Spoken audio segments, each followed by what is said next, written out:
Hey everyone, and welcome. Let's talk about cryptocurrency. You've definitely heard the word, right? It's everywhere. People are saying it's going to reshape finance as we know it. But is it really the future of money, or is it just some kind of complex internet magic? Today we're going to cut through all that noise and give you a clear, simple guide to understand what's really going on.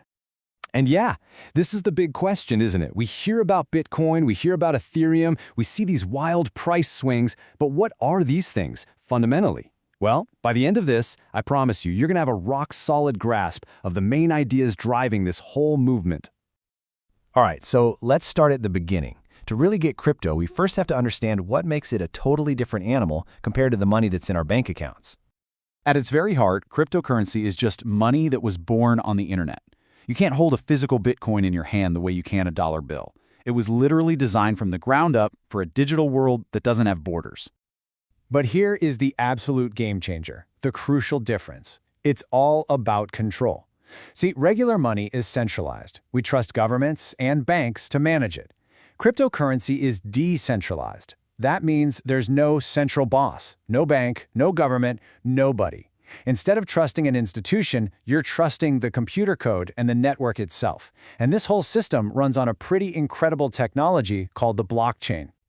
So, I just threw a big word at you. Blockchain. What on earth is that? Well, it's the engine that makes this whole decentralized money thing possible.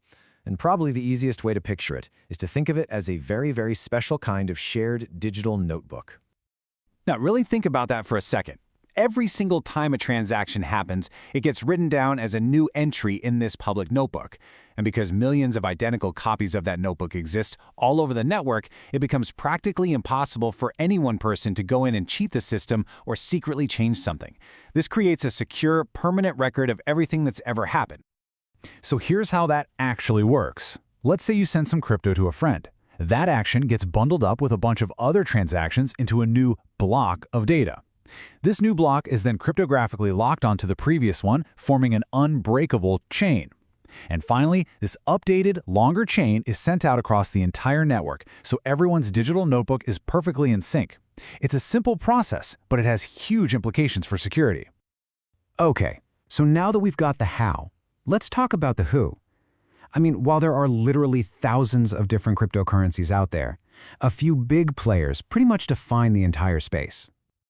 Of course, you've got Bitcoin, the original, the OG. It was the very first one, and it's still the benchmark for the whole market. Then you have something like Ethereum, which took the idea and just ran with it. It's not just money, it's a whole platform for running decentralized apps and these things called smart contracts.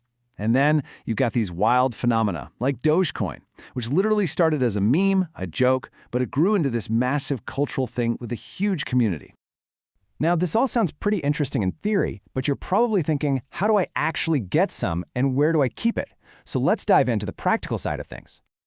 Well, you've got three main ways. The most common is just to buy it on a cryptocurrency exchange. You can think of it like a stock market, but for digital money. For the really tech-savvy folks, there's something called mining, where you use powerful computers to help secure the network and you earn new coins as a reward. Or, you can simply have someone send it to you as a payment. Okay, so once you have some crypto, you need a place to store it. That's where a digital wallet comes in. Now, this isn't a physical wallet. It's a software program that holds your digital money. And your access to it is controlled by what's called a private key, which is basically a super long top-secret password. And I need to be absolutely crystal clear about this because it's so important. If you lose your private key, you lose your crypto. I mean it. It's gone forever. There is no customer service number to call. There's no forgot password link to click. This is the big trade-off. You get the freedom of being your own bank, but that comes with absolute responsibility. So finally, let's pull back and look at the big picture. Cryptocurrency offers some incredible potential, but it comes with equally significant risks. It is so crucial to understand both sides of this coin. The upside is pretty compelling, right? You can have fast, global transactions without a bank taking a cut or slowing things down. And of course, the high potential for profit is what gets a lot of people interested. But the risks are just as real. The prices are incredibly volatile. They can swing up and down like crazy. The whole space is a big target for scams and hacks, and it's all happening in this regulatory gray area, kind of like the Wild West, where the rules are still being figured out. And that brings us to a really important point. The whole goal here is just to give you the basic knowledge so you can understand the conversation.